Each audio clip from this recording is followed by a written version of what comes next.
যারা মাকে ভালোবাসো না তারাই আমার গান শোনো না, যারা মাকে ভালোবাসো না তারাই আমার গান শোনো না, যারা মাকে অবহেলা করো মায়ের দুঃখ বোঝো না তারাই আমার গান শোনো না। লিল্লাহে তাকবীর।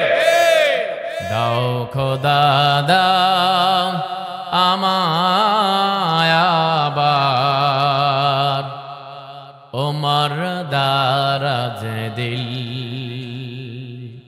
দাও খোদা দাও আমায় আবার ওমর দারাজ দিল, দাও আলীর মতো বীর সেনানী, আলীর মতো বীর সেনানী জাগাতে নিখিল,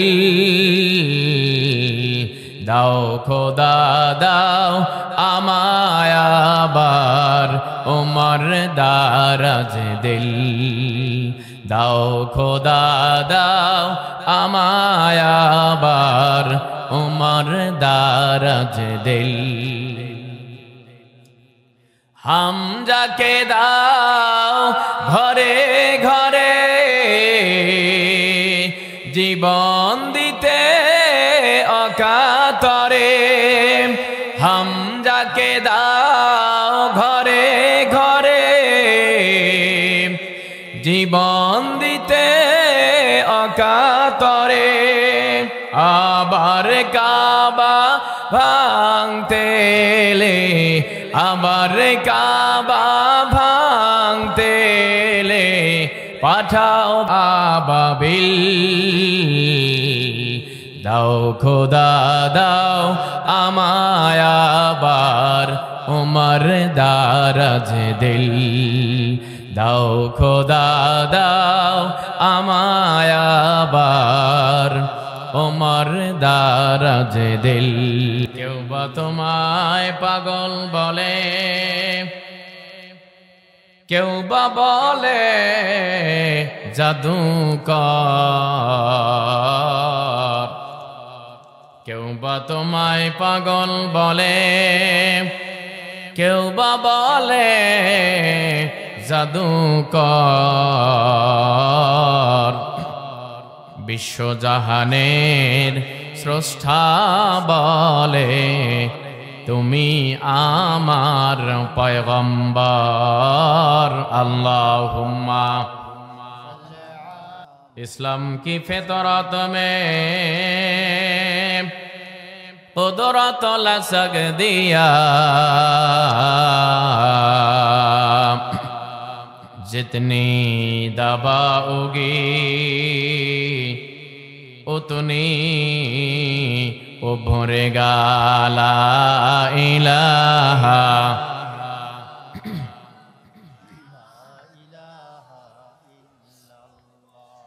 সবাই জঙ্কার দিয়ে পড়ে লা ইলাহা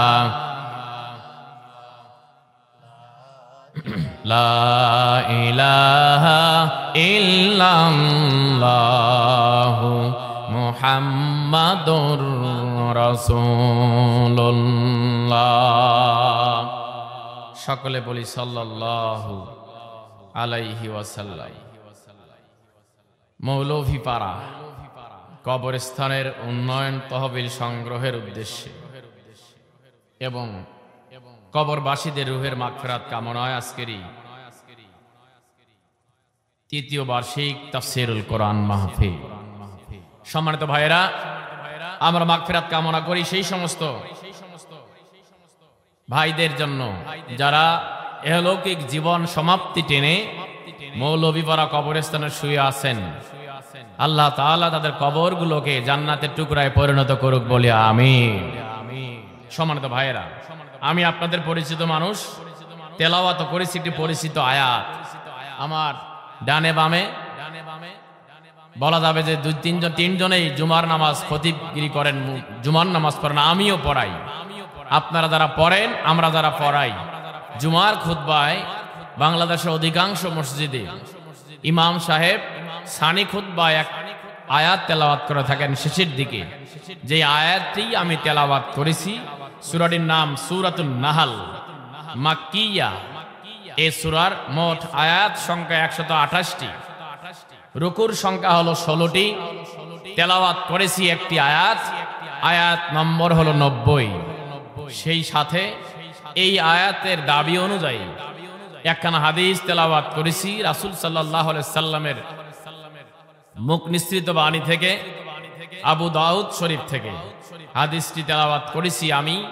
আপনারা যারা আমার পুরানা শ্রোতা, আমি কথা বললেই স্বল্প সময় হলেও একটা বিষয় নির্ধারণ করে কথা বলার চেষ্টা রাখি। আজকের এই আয়াত আল্লাহ তাআলা তামাম পৃথিবীর মানুষগুলোকে এই আয়াত দ্বারা এমন একটি সফলতার ঘোষণা দিয়েছেন, যদি আল্লাহর কোনো বান্দা, আল্লাহর কোনো বান্দি এই আয়াতটা নিজের জীবনে সেট করতে পারে, নিজের জীবনে সাজাতে পারে, মেনে নিতে পারে, নিজের জীবনে এই আয়াতের আলোকে তৈরি করতে পারে, আল্লাহ রাব্বুল আলামিন ওই বান্দা, ওই বান্দিদেরকে সোজাসুজি আল্লাহর জান্নাতে পৌঁছায় দিবেন।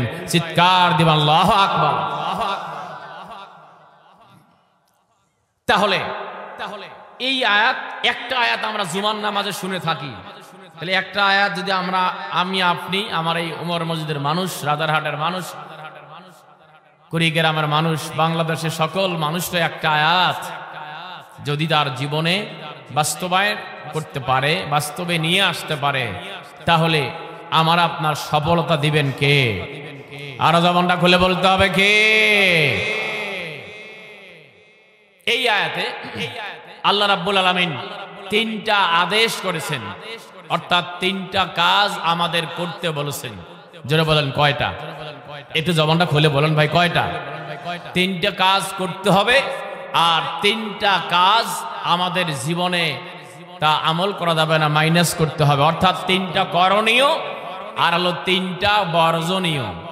যারা আমরা শুনবো একটু তাকবীর লাগাতে হবে, লিল্লাহে তাকবীর, আর জোরে লিল্লাহে তাকবীর। ভাইরা আমার, যে আয়াতে কারিমা আমি তেলাওয়াত করেছি, সূরাতুন নাহাল মাক্কিয়া, আল্লাহর নবী মাক্কি জীবনে যেই আয়াতে কারিমাগুলো, যেই সূরাগুলো নাজিল হয়েছে, তার অন্যতম একটি সূরা সূরাতুন নাহাল।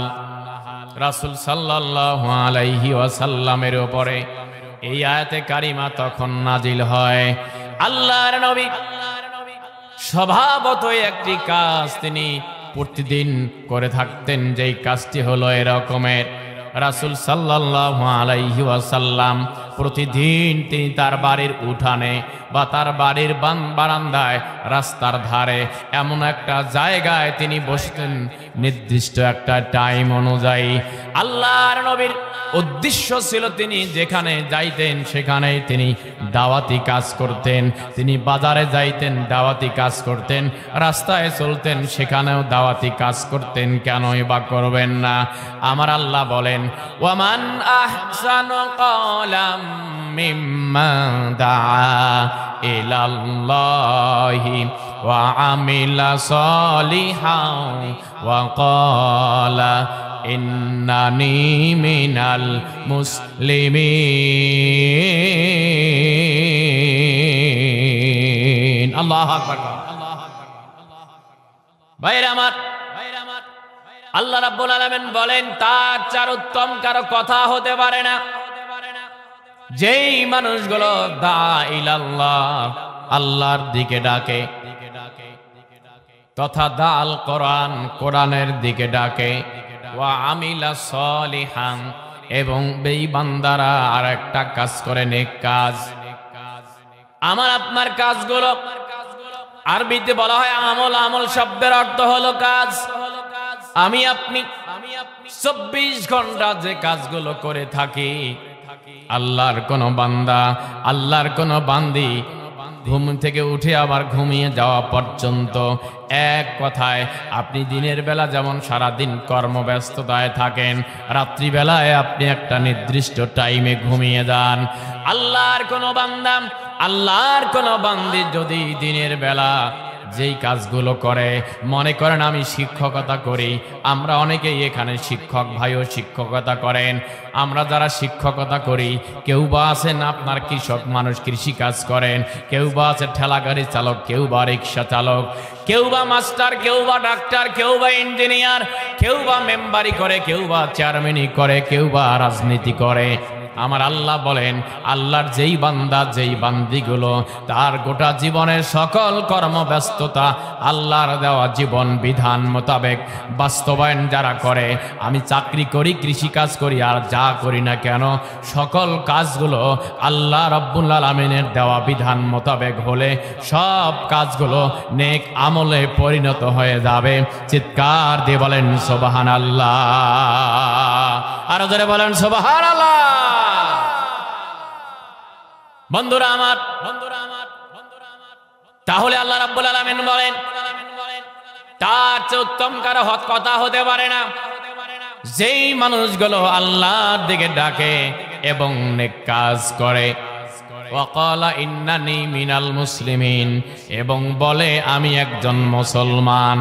এই কাজগুলো যেই বান্দা যেই বান্দি করতে যাবে, আল্লাহর দিকে ডাকতে যাবে, আমার আল্লাহ বলেন, কুনতুম খায়রা উম্মাতিন উখরিজাত লিন-নাসি তা'মুরুনা বিল মা'রুফি ওয়া তানহাউনা আনিল মুনকার ওয়া তু'মিনুনা বিল্লাহ। আল্লাহু আকবার। ভাইরা আমার, আল্লাহ বলেন যেই মানুষগুলো সৎ পথে আহ্বান করে, অসৎ পথে বাধা দেয়, ঈমান আনে আল্লাহ তাআলার উপরে, এই মানুষগুলো জাতির শ্রেষ্ঠ সন্তান। অর্থাৎ যেই মানুষগুলো আল্লাহর দিকে ডাকে, কোরআনের দিকে ডাকে, সৎ পথে আহ্বান করে, অসৎ পথে বাধা দেয়, এই মানুষগুলো জাতির শ্রেষ্ঠ সন্তান হওয়ার কথা। আল্লাহর বক্তব্য অনুযায়ী তারাই হবে শ্রেষ্ঠ সন্তান। কিন্তু আমরা বিগত দিনে দেখেছি যেই মানুষগুলো সৎ পথে আহ্বান করে, অসৎ পথে বাধা দেয় এবং আল্লাহর দিকে ডাকে, সবচেয়ে ষড়যন্ত্রের শিকার ছিল ওই মানুষগুলো। চিৎকার দিয়ে বলেন ঠিক কিনা? ভাইরা আমার, দুঃখের সহিত বলতে হয়, আজকে যেমন আমরা দেখতে পাচ্ছি বাংলাদেশের ইতিহাসে বিগত দিনে যত নির্যাতনের শিকার হয়েছে, যত লাঞ্ছিত হয়েছে, বঞ্চিত হয়েছে তারা কোরআন ওয়ালারা। অপর দিক থেকে যারা কলেজ বিশ্ববিদ্যালয়ে ধর্ষণ করে, সেঞ্চুরি করে, ধর্ষণ করে, মিষ্টি বিতরণ করে, স্বামীর কাছ থেকে, স্বামীর গাড়ির পিছন থেকে স্ত্রীকে ছিনতাই করে নিয়ে ধর্ষণের মহড়া দেয়, তারাই সোনার ছেলে হিসেবে জাতিকে উপস্থাপন করা হয়েছিল। আওয়াজ তুলে বলুন ঠিক বলছে না বেঠে? লজ্জার কথা কোথায় বলি, লজ্জার কথা কোথায় বলি? আপনারা পালালেন, যান মামু বাড়িতে যান, আমাদের আপত্তি নাই, কিন্তু সেখানেও কি অকাম করতে গিয়ে 4 জন পলাতক বড় নেতা সিলেটের ধর্ষণ করার কারণে গ্রেফতার করে মামু বাড়ির আদালতে আছে। সুবহানাল্লাহ কবেন না, নাউজুবিল্লাহ কোনটা একটা বলেন না ভাইজান? তাহলে বোঝা গেল, তাহলে বোঝা যায় তাদের চরিত্র কয়লা ধুইলে ময়লা যায়, ঠিক কিনা? কিন্তু আল্লাহ ধরে না, ধরলে আল্লাহ ছাড়ে। ভাইরা আমার, তাহলে আমার আল্লাহ বলে ওই মানুষগুলো সবচেয়ে দামি মানুষ, ওই মানুষগুলো সবচেয়ে শ্রেষ্ঠ মানুষ, যেই মানুষগুলো আল্লাহর দিকে ডাকে এবং নেক কাজ করে। ওয়াকালা ইন্নানি মিনাল মুসলিমিন, এবং বলে আমি একজন মুসলমান। আল্লাহর কোন বান্দা, আল্লাহর কোন বান্দি যদি কোরআনের দাওয়াত দেয়, ইসলাম, ইসলামী আন্দোলনের কথা বলে, মনে রাখতে হবে বাতিল শক্তিরা তাদেরকে বাধাগ্রস্ত করবে। চিৎকার দিয়ে বলেন ঠিক কিনা? হক আর বাতিল এটা চিরন্তন দ্বন্দ্ব। আপনি হকের দাওয়াত দিবেন, বাতিলদের গায়ে লাগবে। আপনি অন্যায়ের প্রতিবাদ করবেন, ন্যায়ের পক্ষে ডাকবেন, সত্যের পক্ষে ডাকবেন। যেমনি ভাবে ইব্রাহিম আলাইহিস সালামের বিরুদ্ধে ঐক্যবদ্ধ হয়েছিল মিস্টার নমরুদ, মুসা আলাইহিস সালামের বিরুদ্ধে লড়েছিল মিস্টার ফেরাউন, যেমনি ভাবে আমার আপনার নবীর চরিত্রের কটাক্ষ করার কারণে আমার আপনার নবীর বিরুদ্ধে লেগেছিল আবু জেহেল, আবু লাহাব, উতবা, সাহেবারা, তেমনি ভাবে আজকেও বাংলার জমিনে এই দিনের দাওয়াত দেবেন, কোরআনের কথা বলবেন, আল্লাহর জমিনে আল্লাহর দ্বীন কায়েম করতে চাইবেন, তাদের উত্তরসূরিরা বাধা দিবে। এটা নতুন কিছু নয়, কথা বলেন ঠিক কিনা? ইমাম ইবনে তাইমিয়াকে জিজ্ঞেস করা হয়েছিল, ইমাম সাহেব, মাওলানা সাহেব বলেন তো যে আসলে আমরা তো সাধারণ মানুষ, জেনারেল শিক্ষিত, আমরা এসএসসি পাস করেছি, এইচএসসি, আমরা কখনো কোরআন হাদিস পড়ি নাই, আমাদের সেরকম জ্ঞানও নাই। বলেন তো আমরা কোন দলকে ভালো মনে করব? কোনটা হক, কোনটা বাতিল, কোনটা ন্যায়, কোনটা অন্যায়, কোনটা সঠিকের পথে আছে, কোরআনের মধ্যে আছে, কোনটা কোরআনের মধ্যে নেই, আমরা কিভাবে বুঝবো? আমরা চিনতে পারতেছি না দলগুলোকে।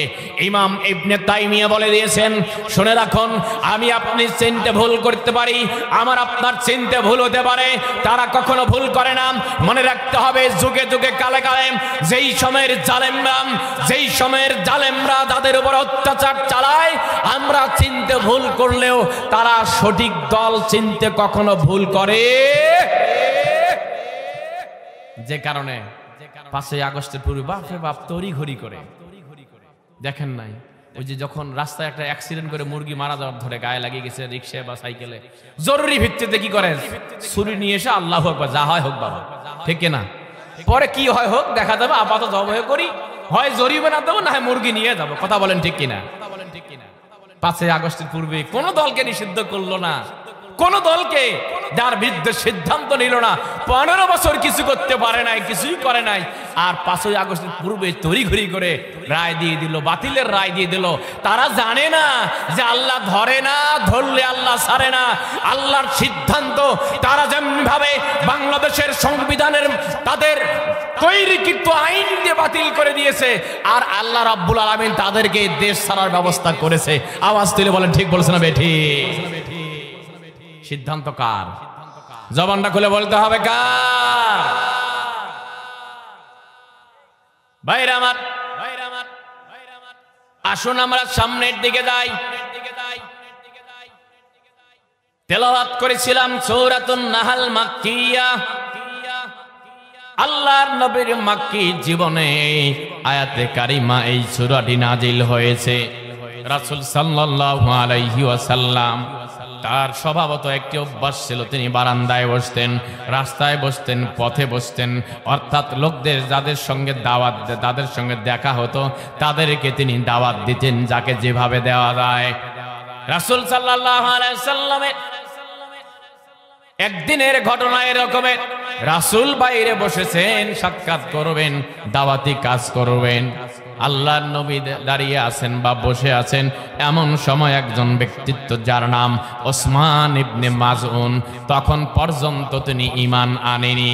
ওসমান ইবনে মাজউন প্রতিদিন রাসূলের সঙ্গে সময় দিত, তার কাছে কিছু কথাবার্তা শুনতো, কিন্তু ঈমান তিনি আনে নাই। রাসূলের সামনে তিনি যাচ্ছিলেন, সেই দিনের ঘটনা।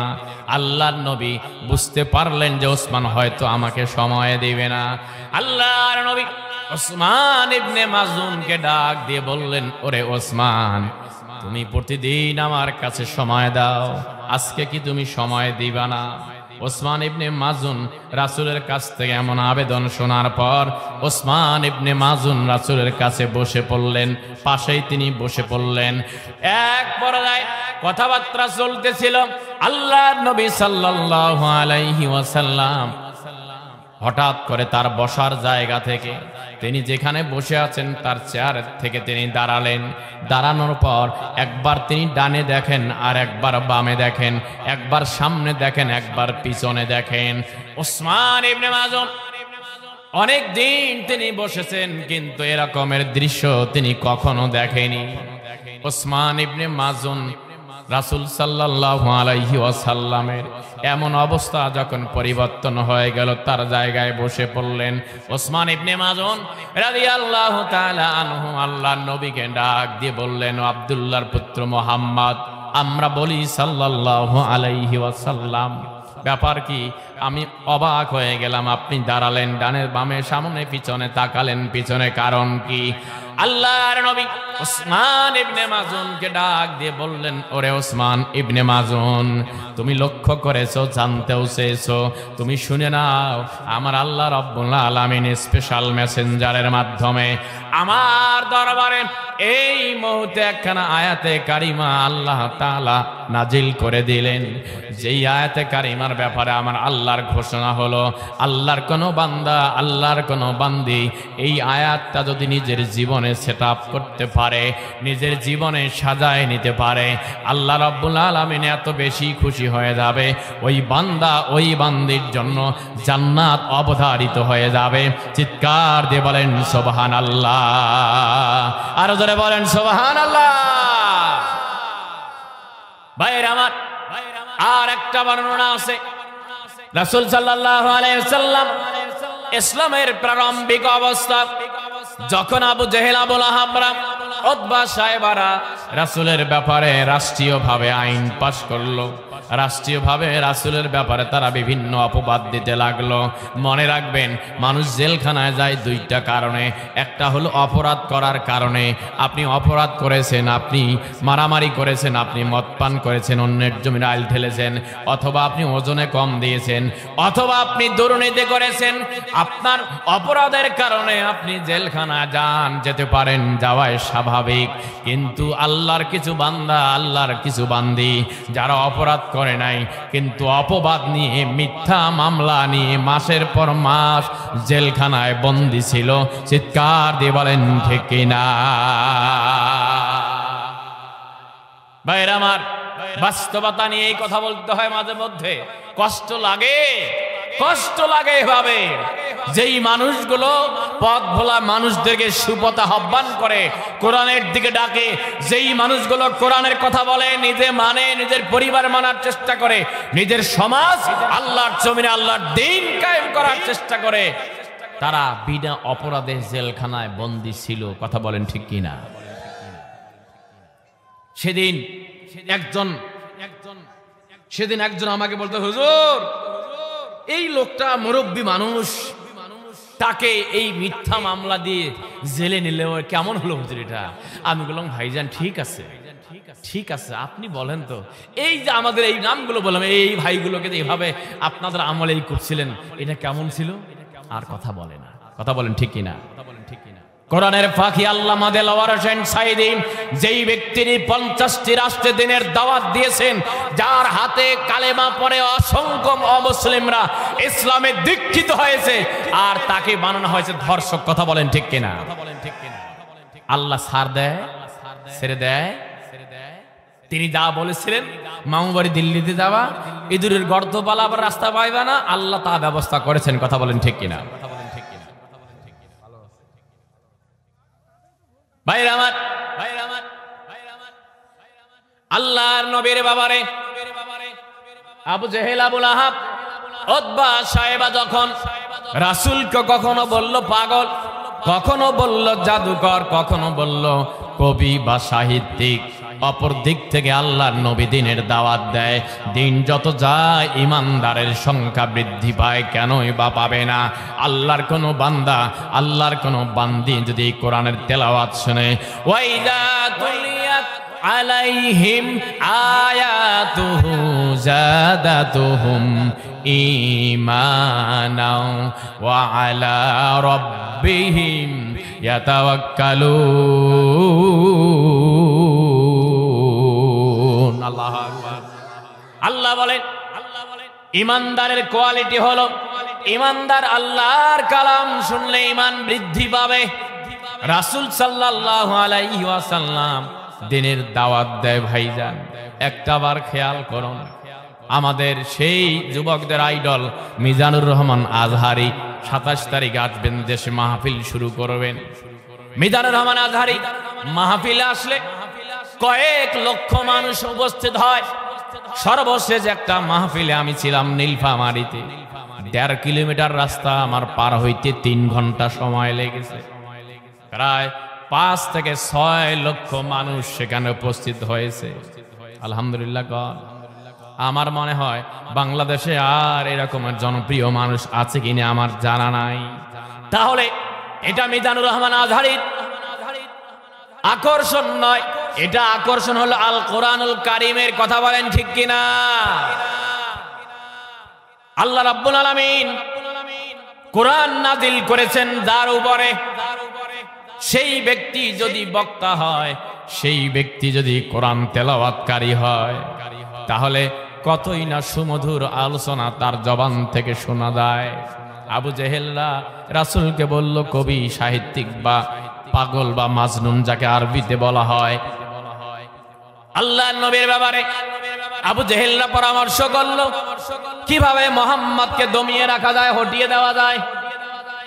শেষ পর্যন্ত ওই সময়ের একজন আরবি ভাষার উপরে পাণ্ডিত্য অর্জনকারী ব্যক্তি যার নাম ওলীদ ইবনে মুগীরা। ওলীদ ইবনে মুগীরা এমন একজন ব্যক্তি, তিনি আরবি বুঝতেন, আরবি পড়তে পারতেন, ব্যাখ্যা বিশ্লেষণ জানতেন। ওলীদ ইবনে মুগীরাকে ডাকা হলো, ও ওলীদ, তুমি মুহাম্মাদের কাছে যাও। মুহাম্মাদের চিন্তা চেতনা কি আমরা জানি না? সে তো আমাদের বাপ দাদার ধর্মকে ধূলিসাৎ করার ষড়যন্ত্রে মেতে উঠেছে। ওলীদ, যাও রে যাও, ওরে ওলীদ তুমি যাও, মুহাম্মাদের কাছে তিনটা প্রস্তাব তুমি নিয়ে যাও। মুহাম্মাদের যদি এমন চিন্তা চেতনা থাকে, সে নেতা হতে চায়, তাহলে আর এই রকমের কোনো কাজ করতে হবে না। মুহাম্মাদকে বলো সে আমাদের দলের নমিনেশন নেই, দিনের ভোট প্রয়োজন রাতে দিয়ে হলেও তাকে বিনা ভোটে নেতা বানায় দেব। ছিল কি ছিল না? একটু আস্তে ঠিক কোন মহিলারা মাইন্ড করবে। আমি গতকালকে ফুলবাড়িতে বলেছি 15 বছর 18 বছর আমার চাকরির বয়স। মিনিমাম 3টা সংসদ নির্বাচন হয়েছে, যেভাবেই হোক হয়েছে। মেম্বারি ভোট হয়েছে, উপজেলা ভোট হয়েছে। এতগুলো ভোট হলো, আমি প্রভাষক হিসেবে আমার জীবনে 2 বার ভোট নিতে পেরেছি, তাও ওই আমলের কাছাকাছি। তাহলে এই 15-17 বছর আমাকে কেন ভোট নেওয়ার দায়িত্ব দিল না? কারণ বিশ্বাস পায় না এমন লোকদের সাজাতে হবে যারা ব্যালট পেপার দিবে, যতগুলো সিল মারা যায় কোনো প্রতিবাদ করবে না। চিৎকার দিয়ে বলেন ঠিক কিনা? প্রিয় ভাইয়ের আমার, এই জন্য আমাদের সিদ্ধান্ত নিতে হবে আগামী দিনে যদি ব্যালট পেপারে সিল মারার সুযোগ আছে, মনে রাখতে হবে এই কোরআন যেই ব্যক্তিগুলো মানতে চায়, যার চরিত্রে, যার পরিবারে, যার সমাজে এবং যিনি রাষ্ট্রের মাধ্যমে এই কোরআনী আইন বাস্তবায়ন করতে চায়, তাদের পক্ষে ঐক্যবদ্ধ হয়ে আন্দোলন নেমে তাদেরকে ব্যালট পেপারের মাধ্যমে আমাদের প্রকাশ করে দিতে হবে কারা কারা এই কথার উপর একমত। হাত তুলে আল্লাহকে দেখাই, লিল্লাহি তাকবীর, নারে তাকবীর। বাংলাদেশের মানুষ বাবার শাসনও দেখেছে, স্বামীর শাসনও দেখছে, চাচার শাসনও দেখেছে, এখন দেখতে চায় কোরআনের শাসন। জোরে বলতে হবে ঠিক কিনা? কেন কোরআনের শাসন দেখতে চায়? বিগত দিনের কথা বলতে হবে। আজকের একজন টকশোকে একজন হিন্দু ভদ্রলোক তিনি বলেছেন 3টা মন্ত্রণালয় চালিয়েছিল 2 জন ব্যক্তি, যদি তাদের ব্যাপারে দুর্নীতির লেশ মাত্র পাইতো আর মিথ্যা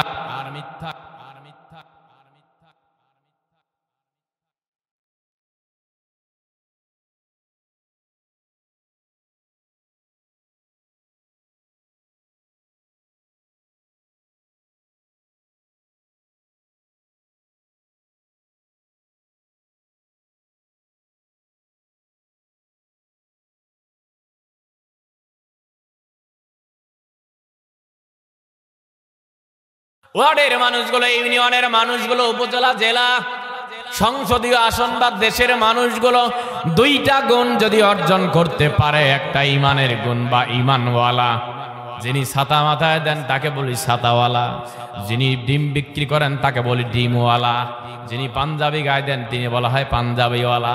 আল্লাহর কোন বান্দা, আল্লাহর কোন বান্দির কলিজায় যদি ঈমান থাকে, ওই বান্দা বান্দিগুলোকে বলা হয় থাকে ঈমানওয়ালা।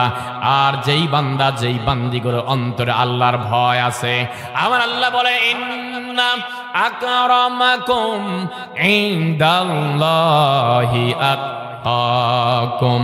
আল্লাহ বলেন আমার কাছে ওই বান্দা বেশি দামি, ওই বান্দি বেশি দামি যেই বান্দা যেই বান্দি অধিক হারে ভয় করে আল্লাহ তাআলাকে। চিৎকার দিয়ে বলেন সুবহানাল্লাহ। ভাইরা আমার, ওলীদ ইবনে মুগীরাকে বলা হলো, ওলীদ যাও তুমি মুহাম্মদের কাছে প্রস্তাব নিয়ে দাও তিনটা। এক নম্বর প্রস্তাব হলো, নেতা হতে চাইলে তাকে আমরা আগামী দিনে নেতা বানাবো, প্রয়োজনের রাষ্ট্রনায়ক বানাবো, মেম্বার চেয়ারম্যান যা চাক আমরা তা বানিয়ে দেব, শুধু আমার দলের নমিনেশন নেক, আমার সমর্থন নেক, বিনা ভোটে আমরা তাকে নেতা বানায় দেব। দুই নম্বর হলো মুহাম্মদের ব্যাপারে প্রস্তাব তুমি এভাবে দিতে পারো, যদি তিনি নেতা না হতে চায় তাহলে দুই নম্বর প্রস্তাব হলো, যদি তার চিন্তা চেতনা থাকে, অঢেল সম্পদের মালিক হবে, টাকা পয়সার মালিক হবে, ধন দৌলতের মালিক হবে, তাহলে আর চিন্তার কোনো কারণ নাই। আমরা আগামী কালকেই আমাদের কাছে সমর্থন করলে আগামী কালকেই সবচেয়ে ধনী মানুষ বানায় দেব, অঢেল সম্পদের মালিক বানায় দেব।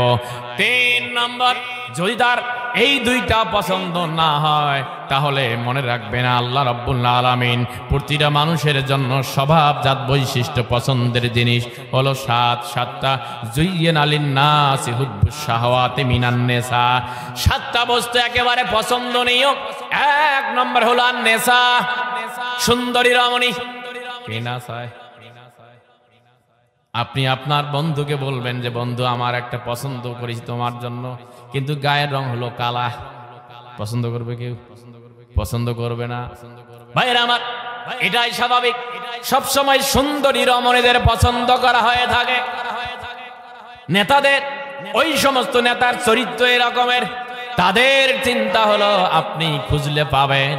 এমন নেতা আমাদের সমাজে আছে, নিজের বউকে ভালো লাগে না, নিজের বউ বাদ দিয়ে সে খুঁজে বের করে কোথায় একটা মামলায় পড়েছে কোন ভাই, তার বউয়ের চেহারা কেমন, অথবা খুঁজে নেয় কিভাবে তার সাথে আমার রাত্রি যাপন করা যায়, টাইম পাস করা যায়। নিজের বউকে বাদ দিয়ে তাদের চিন্তাই হলো অন্যের মেয়েদেরকে নষ্ট করা। এমন নেতা সমাজে আছে না? না ভাইরা আমার, দেখেন তাদের চরিত্র, অর্থাৎ ওরা আর এরা একরকম। কথা বলেন ঠিক কিনা? আল্লাহ নবীর দরবারে ওলীদ ইবনে মুগীরা হাজির হলেন। রাসূল সাল্লাল্লাহু আলাইহি ওয়াসাল্লামের কাছে যখন গেলেন, ওলীদ ইবনে মুগীরা রাসূলের কাছে গিয়ে বললেন, আব্দুল্লাহর পুত্র মুহাম্মদ, আমি তোমার কাছে এসেছি, রাষ্ট্রীয় একটা মেসেজ নিয়ে এসেছি। তোমার চাচা বর্তমান সময়ের রাষ্ট্রপ্রধান আবু জেহেল, তার কাছ থেকে বিশাল একটা অফার নিয়ে আসছি। ও মুহাম্মদ, তোমার যদি চিন্তা চেতনা থাকে, তুমি আমাদের বাপ দাদার ধর্মকে ধূলিসাৎ করার ষড়যন্ত্রে মেতে উঠেছো রে মুহাম্মদ। আমি তোমার কাছে এসেছি তিনটা রাষ্ট্রীয় প্রস্তাব। তুমি নেতা হতে চাইলে তোমাকে বিনা ভোটে আমরা নেতা বানায় ফেলবো। তুমি যদি সম্পদওয়ালা হতে চাও, তোমাকে আমরা সম্পদওয়ালা বানায় দেব। তুমি যদি সুন্দরী রমণী পেতে চাও, আজকেই মক্কায় ঢোল পিটায় সবচেয়ে ষোড়শী রমণী মেয়েদেরকে, কুমারী মেয়েদেরকে তোমার কাছে হাজির করা হবে। তুমি যদি গ্রহণ করো তাহলে মনে রাখবা তোমার জন্য সফলতা, তোমার উন্মুক্ত দরজা, তোমার নিরাপত্তার ব্যবস্থা রাষ্ট্রীয়ভাবে দেওয়া হবে। চিৎকার দিয়ে বলেন নাউজুবিল্লাহ। ভাইরা আমার, তাহলে এই রকমের প্রস্তাব যেই ব্যক্তিগুলো নিজের গলায় ফাঁসের মালা পরিয়ে নিয়েছে, তাদের কাছেও গিয়েছিল, তারা গ্রহণ করে।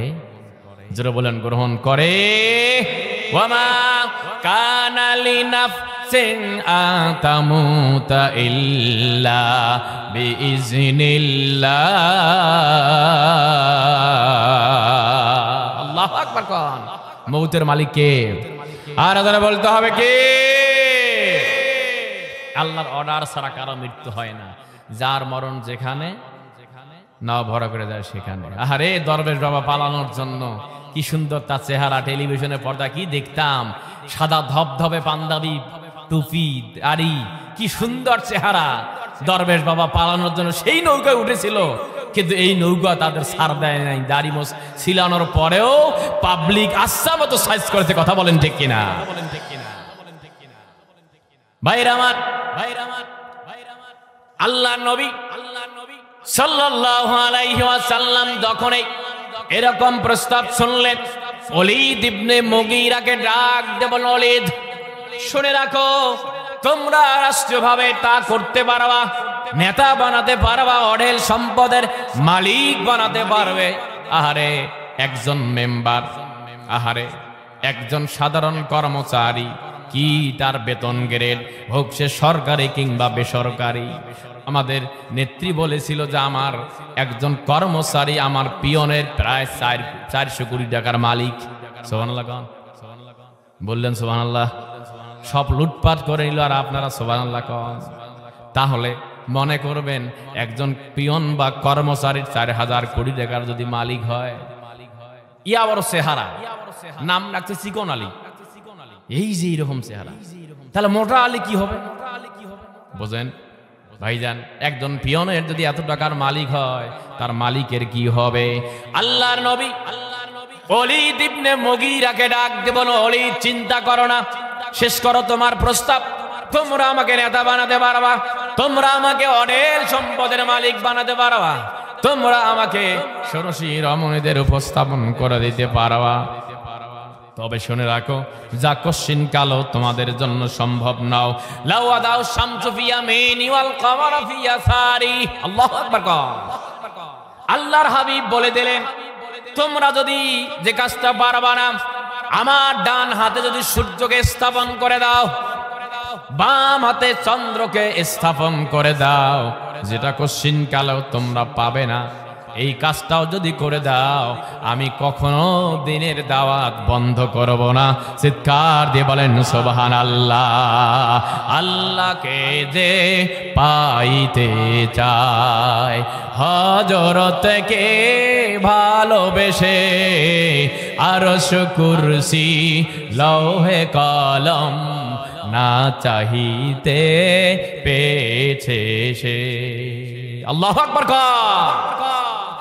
বন্ধুরা আমার, আল্লাহর নবী জনাবে মুহাম্মদুল আরবি সাল্লাল্লাহু আলাইহি ওয়াসাল্লাম এভাবে প্রত্যাখ্যান করে দেওয়ার পর ওলীদ ইবনে মুগীরা বললেন, মুহাম্মদ, যেহেতু আমি পারলাম না, আমি সারেন্ডার করলাম, বলো দেখি তুমি কিসের দাওয়াত দাও, তুমি কি দাওয়াত দাও, নতুন কি বাণী শোনো আমার আপনার নবী জনাবে মুহাম্মদুল আরবি সাল্লাল্লাহু আলাইহি ওয়াসাল্লাম তখন তার জান্নাতি কণ্ঠে, সুললিত কণ্ঠে সূরা নাহলের 90 নম্বর আয়াত আমার নবী তেলাওয়াত করে দিলেন। আমরা পড়ি, ইন্নাল্লাহা ইয়ামুরু বিল আদলি ওয়াল ইহসানি ওয়া ইতাই যিল কুরবা ওয়া ইয়ানহা আনিল ফাহশাই ওয়াল মুনকারি ওয়াল বাগই ইয়াইদুকুম লাআল্লাকুম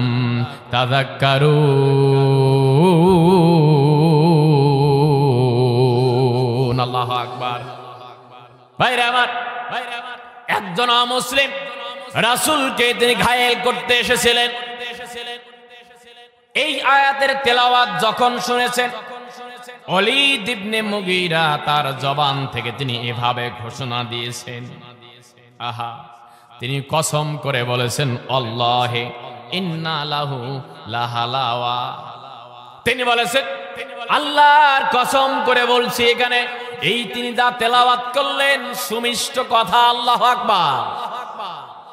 এই কথা বলার পর ওলীদ ইবনে মুগীরা যখন ফিরে যাচ্ছেন আবু জেহেলদের দরবারে, ওলীদ আগের চেহারা ছিল কেমন, তারা উল্লাস করতেছিল ওলীদের কাছে আজকে হেরে যাবে। কিন্তু না না, আল্লাহর কোন বান্দা, আল্লাহর কোন বান্দি এই কোরআন নিয়ে ষড়যন্ত্র করলে আল্লাহ তাকে ছাড় দেন না। আমার আল্লাহ বলেন, ইউরিদুনা লিয়ুতফিউ নূরাল্লাহি বিআফওয়াহিহিম ওয়াল্লাহু মুতিম্মু নূরিহি ওয়ালাউ কারিহাল কাফিরুন। আল্লাহু আকবার। বন্ধুরা আমার, আল্লাহ বলেন যে বা যারা আমি আল্লাহর এই কালামকে নিয়ে ষড়যন্ত্র করে নিজের বুকের ফুৎকার দিয়ে নিভাতে চায়, এই কোরআনের নূর যারা নির্বাপিত করে দিতে চায়, নিভিয়ে দিতে চায় ইসলাম কি ফিতরাত মে কুদরত লাসক দিয়া, जितनी दबाओगे उतनी उभरेगा। लिल्लाह ताकबीर। পারস্যের কবি সম্রাট আল্লামা ইকবাল রহমতুল্লাহ আলাইহি বলেছেন, ইসলাম এমন একটি বাতি, এমন একটি আলোক বর্তিকা, যে বা যারা ইসলামের উপরে এই বাতিকে নির্বাপিত করার ষড়যন্ত্র করে, যে বা যারা এই কোরআন ইসলাম মুসলমানদের এই আলোকে নির্বাপিত করার চিন্তা চালায়, চেষ্টা চালায়, জুলুম চালায়, নির্যাতন চালায়, মনে রাখতে হবে যেই জমিনে ইসলাম ওলাদের রক্ত ঝরবে, আল্লাহ রাব্বুল আলামিন ওই জমিনকে এই রক্তের বদৌলতে কবুল করে নেবেন কোরআনের জন্য। চিৎকার দিন আল্লাহু আকবার। ভাইরা আমার, তাহলে আল্লাহ রাব্বুল আলামিন আমাকে আপনাকে কি মেসেজ দিচ্ছেন? আমার আল্লাহ বলেন, ইন্নাল্লাহা ইয়ামুরু বিল আদলি ওয়াল ইহসানি ওয়া ইতাইযিল কুরবা ওয়া ইয়ানহা আনিল ফাহশাই ওয়াল মুনকারি ওয়াল বাগই ইয়াইযুকুম লাআল্লাকুম তাযাক্কারুন।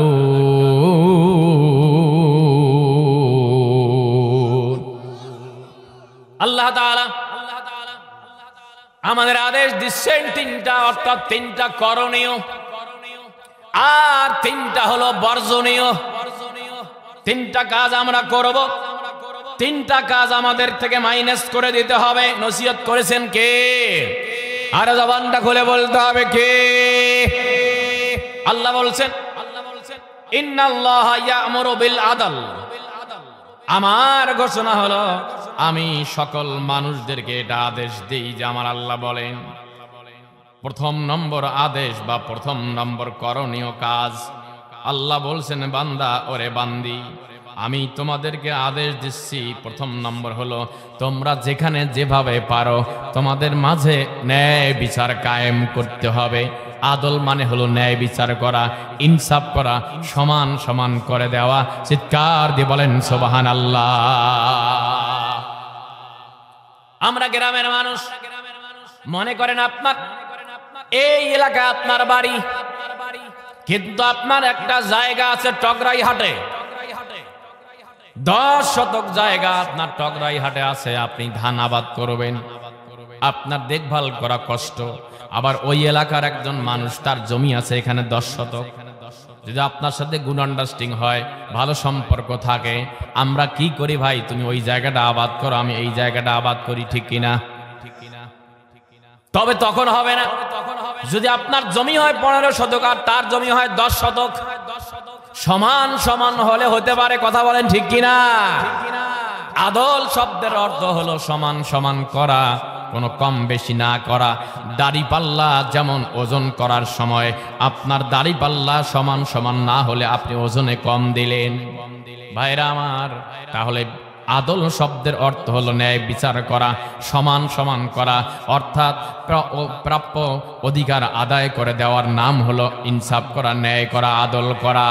আল্লাহর নবী একখানা হাদিস বলেছেন, যে হাদিসখানা আমি তেলাওয়াত করেছি, রাসূল সাল্লাল্লাহু আলাইহি ওয়াসাল্লাম তিনি বর্ণনা করেন, বুরাইরা রাদিয়াল্লাহু তাআলা আনহু থেকে বর্ণিত। তিনি বলেন, আমার হাবিব বলেছেন 3 শ্রেণীর বিচারক পৃথিবীতে আছে।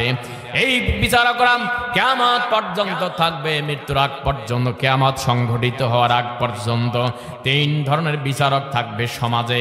যেই 3 ধরনের বিচারকদের মাঝে এক ধরনের বিচারক যাবে আল্লাহর জান্নাতে।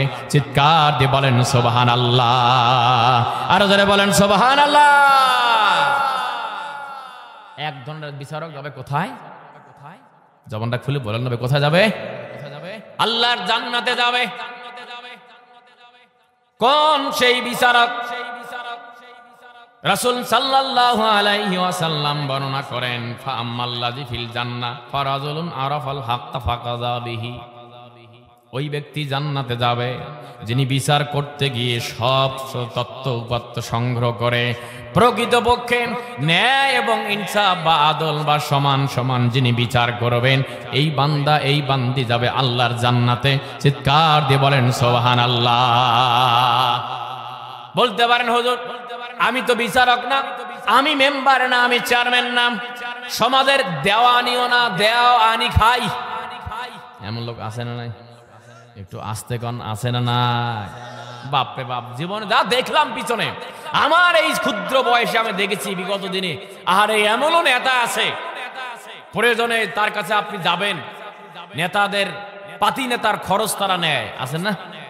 আপনার কাছে নিল 5,000, আবার ওই গ্রুপের কাছে নিল 5,000, নিয়ে 5-5 10,000 নেওয়া শেষ, খাওয়া শেষ। এখন রায় দিবে, খুঁজবে যে আসলে কোনটাকে রায় ভালো দিলে আমার জন্য মঙ্গল হবে, আরো কিছু মাল পাওয়া যাবে। এইরকম দেওয়ানি আছে না নাই? আর ওদের বলতে হবে আছে না নাই?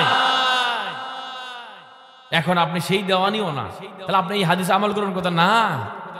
আপনি বাড়ির কর্তা, আপনি বাড়ির প্রধান, আপনি বাবা বা আপনার বাবার অবর্তমানে আপনি বাড়ির অভিভাবক, আপনি বড় ভাই।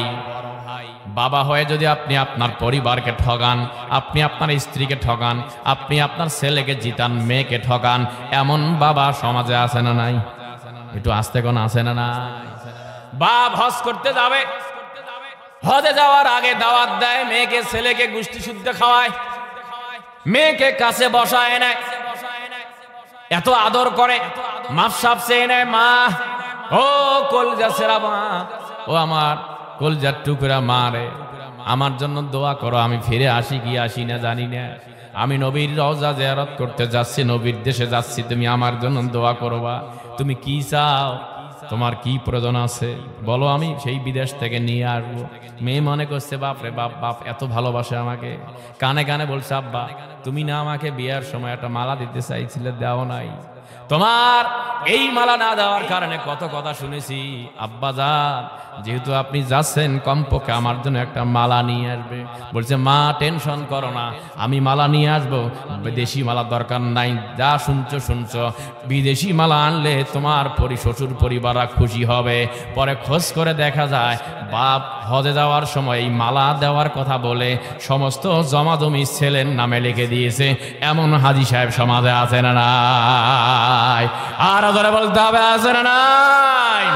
আপনার এই সম্পত্তি মৃত্যুর আগ পর্যন্ত আপনি কতবার হজে যান, আপত্তি নাই, কিন্তু যে আপনি আপনার মেয়েকে ঠকান, আপনার ছেলেকে জিতান, আপনার স্ত্রীকে ঠকান, বড় ছেলেকে জিতান, ছোট ছেলেকে ঠকান, মনে রাখবেন আপনার হজ, আপনার ইবাদত আল্লাহর দরবারে কবুল হবে। এত সহজ না। আপনি এক ওয়াক্ত নামাজ পড়েন নাই, আল্লাহর কাছে তওবা করে, কাজা আদায় করে আল্লাহকে তওবা করে মাফ চাইলে আল্লাহ মাফ করে দিতেও পারেন, দিবেন। কথা বলেন ঠিক কিনা? কিন্তু আপনি বান্দার হক নষ্ট করেছেন, আপনি মেয়েকে ঠকাইছেন, ছেলেকে জিতিয়েছেন, অথবা আপনি আপনার একটা স্বাক্ষরের বিনিময়ে অবৈধ সম্পত্তি গুনেছেন, 5,000 টাকা ছাড়া বিধবা কার্ড দেন নাই, ইতিমের কার্ড দেন নাই। মনে রাখবেন যতক্ষণ পর্যন্ত তারা আপনাকে মাফ করে দিবে না, এক কদম নড়তে দেবে না কে? আরো ধরে নাম দেন না কে? এই জন্য বান্দার হক কঠিন মারাত্মক ব্যাপার বাবা, খুব সাবধান, খুব সাবধান। আপনার আমল কম হোক, কিন্তু বান্দার হক নষ্ট করলে 4 পয়সা আপনার কাজে আসবে। বন্ধুরা আমার, খেয়াল করুন, রাসূলের হাদিস কানা 1 নম্বর বিচারক যাবে আল্লাহর জান্নাতে। কেমন বিচারক একটু উদাহরণ দিতে চাই। অর্ধ জাহানের প্রেসিডেন্ট, অর্ধ পৃথিবী করিত শাসন, তালি দেয়া জামা গায়ে, আটার বস্তা কাঁধে করে নিয়ে সে দিত দুস্থ মায়ে। আজি কোথা গেল সেই সোনার মানুষ, তাওহীদি সন্তান কোথা গেল সেই সোনার মানুষ, কোথা সে মুসলমান। লিল্লাহে তাকবীর। বন্ধুরা আমার, ওমর ইবনুল খাত্তাব রাদিয়াল্লাহু তাআলা আনহু, যেই ব্যক্তিটি এমন একজন চরিত্রের মানুষ ছিলেন, রাসূলকে হত্যা করার সিদ্ধান্ত যেদিন প্রস্তাব আকারে চলে আসলো, ওমর ইবনুল খাত্তাব তিনি দাঁড়িয়ে বলেছেন যে আমি পারবো, আমি মুহাম্মদকে হত্যা করব। আর সেই মানুষটার কলিজায় যখন আল্লাহর কালাম, আমার আপনার নবীর ভালোবাসা যখন জাগ্রত হয়ে গেল, লম্বা কথা আমি সেদিকে যাচ্ছি না, ওই ব্যক্তিটি কোরআনের কাছে আসার কারণে তিনি জিরো থেকে হিরোতে পরিণত করলেন কে? আরো জোরে নামটা নেন না কে? আপনি যদি কোরআনের কাছে আসেন, আপনি জিরো হন না কেন, আপনাকে হিরো বানায় দেবে আল্লাহ। আবার যারা কোরআনের সাথে, কোরআনওয়ালাদের সাথে, ইসলাম এবং মুসলমানদের সাথে গাদ্দারি করবে, বাড়াবাড়ি করবে, জুলুম করবে, যেমনি ভাবে জিরো থেকে হিরো বানায় দেয়, আর গাদ্দারি যারা করবে, বাড়াবাড়ি যারা করবে, তাদেরকে হিরো থেকে জিরো বানায় দেবে কে? আরো জবানটা বলেন কে? নীল আসমান সবুজ পৃথিবী যাহার সৃষ্টি সব, সকল তারিফ তোমারই জন্যে, তুমি আমার রব। আনতা রব্বি আনতা হাসবি আনতা লি নি'মাল ওয়াকিল। লিল্লাহি তাকবীর। ভাইরা আমার, সেই মানুষটা অর্ধ জাহানের প্রেসিডেন্ট। আমাদের বাংলাদেশের মতো একটা ছোট্ট ভূখণ্ডের নয়, গোটা পৃথিবীকে অর্ধেক করলে যেমন এরিয়া জনশক্তি হতো, এমন একটা এরিয়ার তিনি প্রেসিডেন্ট। ওমর ইবনুল খাত্তাব রাদিয়াল্লাহু তাআলা আনহু, তিনি একদিন তার বাসভবনে, তার গৃহে বসে আছেন। এমন সময় দুইজন যুবক আর একজন যুবককে টেনে হেসড়ে ওমরের দরবারে নিয়ে আসতেছে। ওমর ইবনুল খাত্তাব রাদিয়াল্লাহু তাআলা আনহু তিনি দেখেই বুঝে ফেলেছেন যে আসলে তারা কারা। নিশ্চয়ই তাই ওই যুবক দ্বয় মনে হয় আমার কাছে মামলা দায়ের করবে, হয়তোবা মামলা দায়ের করবে, যে কারণে যুবকরা আসতেছে। ওমর ইবনুল খাত্তাব রাদিয়াল্লাহু তাআলা আনহু অপেক্ষমান। যুবক দুইজন আস্তে করে টেনে নিয়ে আসলে একজন যুবককে। ওমরকে ডাক দিয়ে বলছে, খলিফাতুল মুসলিমিন, আমি আপনার কাছে, আমরা আপনার কাছে এসেছি। আমরা অমুসলিম, আমরা বেধর্মী মানুষ, এখনো আমরা ঈমান আনিনি, অমুসলিম। এই দেশের নাগরিক হিসাবে আপনার কাছে এসেছি, একটা বিচার প্রার্থী হয়ে মামলা নিয়ে আমি আপনার কাছে এসেছি। আমিরুল মুমিনিন, ইয়া খলিফাতুল মুসলিমিন, আপনার কাছে এসেছি। দেখুন এই যুবককে আপনি চেনেন কিনা? ওমর চিনতে পেরেছেন, এই তো কিছুদিন আগে তিনি ঈমান গ্রহণ করেছেন, নবমুসলিম সাহাবী।